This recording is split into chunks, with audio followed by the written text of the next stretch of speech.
어느 날 사탄이 작용한 무서운 고난이 느닷없이 욥에게 밀어 닥쳤습니다. 고난이 쓰나미처럼 그의 삶과 영혼을 덮쳐왔을 때 그는 옷을 찢고 검은 죄를 뒤집어 쓰고 땅에 엎드리고 소리쳐 울었습니다. 친구들은 처음에는 그런 욥을 위로하려고 달려왔죠. 그러나 시간이 지날수록 욥에게 쏟아놓는 그들의 말과 태도와 감정은 180도가 바뀌었습니다. 그들은 격렬하게 욥을 몰아세웠습니다.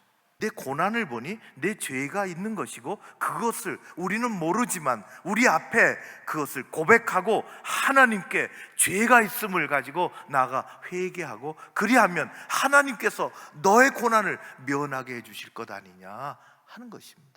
이것은 대단히 옳은 주장 같습니다. 그런데 이것이 맞기도 하지만 틀리기도 합니다. 모든 고난이 죄로 말미암아 오는 것은 아닙니다. 내가 앞으로 가도 그가 아니 계시고 뒤로 가도 보이지 아니하며 그가 왼쪽에서 일하시나 내가 만날 수 없고 그가 오른쪽으로 돌이키시나 배울 수 없구나. 욥은 막다른 골목에서 한탄하고 있습니다. 내가 어디를 찾아도 하나님이 보이지 않는 것 같다. 내가 아무리 둘러봐도 하나님이 숨어 계시는 것 같다. 그리스도인에게 가장 어려운 것은 고난도 어렵지만은 하나님이 안 계시다고 느껴지는 것입니다. 우리가 믿는, 우리가 의지하는 하나님은 우리가 좋은 일이 있을 때는 옆에 와 계시다가 우리가 어려운 일이 있을 때는 하나님에게 해가 될 것 같으면 멀어지시는, 숨어 계시는 그런 하나님이 아니십니다. 하나님이 어디 계시냐? 내 하나님이 도대체 어디 계시냐? 묻는 것은 물속에 물고기가 물이 어디 있느냐 묻는 것과 같습니다. 욥은 잠시 길을 잃은 듯 하나 그는 시련과 고난이 있어도 하나님을 결코 떠나지 않았습니다. 그는 고난과 고통 가운데 자신이 놓치지 않는 하나님을 이어 고백합니다. 내가 가는 길을 그가 아시나니. 하나님이 우리를 아신다는 것은 우리의 인생에 있어서 가장 큰 영광입니다.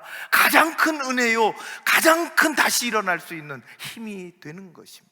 하나님은 자기 백성을 순금같이 나오도록 만드십니다.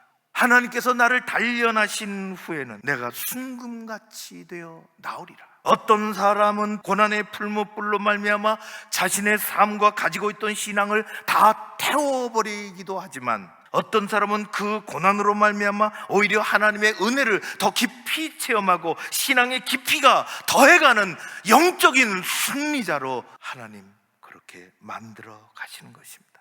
사도 바울은 고난이 우리의 영광이 된다고도 했습니다. 우리가 잠시 받는 환난에 경한 것이 지극히 더 크고 영원한 영광이 더 중요한 건데 이것을 우리에게 이루게 함이니 하나님은 고난을 통해서 여러분들의 연약함을 강하게 만들어 주실 줄로 믿습니다. 믿음 없음을 단단하게 만들어 주실 줄로 믿습니다.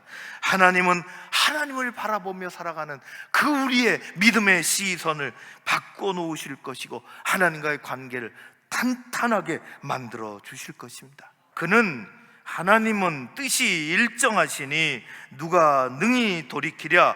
그의 마음에 하고자 하시는 것이면 그것을 행하시나니 그런즉 내가 작정한 것을 이루실 것이라.